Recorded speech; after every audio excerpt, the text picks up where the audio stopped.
Conmemorar a paixón de Cristo, pero tamén reforzar o compromiso social da Igrexa.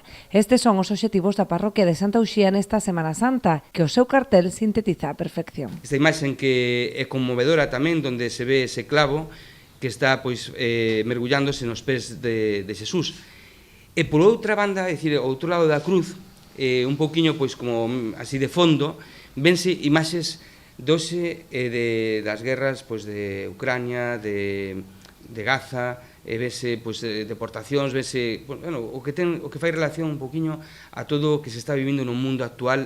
As celebracións religiosas comezarán o domingo coa bendición de Ramos e continuarán ao longo da semana con actividades en todas as parroquias e accións de voluntariado, como acompañamento a enfermos e maiores. O Xoves Santo terá lugar a Santa Cea e a procesión do Paso, e o Venres Santo comezará cun Vía Crucis moi especial, dende Sobrido ata o Miradoiro da Curota. Primero, con algo también muy especial, de un Vía Crucis que iremos en la Curota, el mirador de la Curota ahí, 7 kilómetros.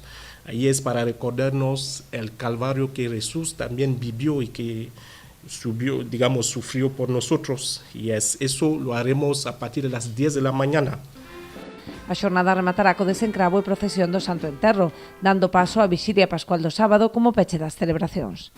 Desde las instancias superiores nos piden, nos solicitan que efectivamente sea una celebración conjunta para toda la unidad pastoral, dada la importancia de la que se reviste esta celebración, ¿no?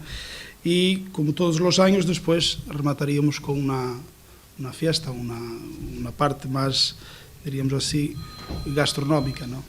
Ademais dos actos religiosos, o Concello programou coa hostalería unha serie de concertos a desenvolver durante toda a xornada do sábado polos distintos locais. Unha actividade que despois de falar co padre don Alfonso acordamos que o mellor día debería ser o sábado previo á vixilia, pois durante ese día non hai apenas ningún tipo de celebración religiosa e polo tanto podíamos facer unha actividade máis laica e levar a cabo esta idea que é poñer música que ven da man da propia hostelería, que nos solicitaron que despois do éxito que hubo en Nadal, que a celebración das rúas musicais, que estaría ben poder facela en Semana Santa. Haberá tamén unha programación especial para a mocidade con actividades organizadas por un seminarista e un grupo de catequistas.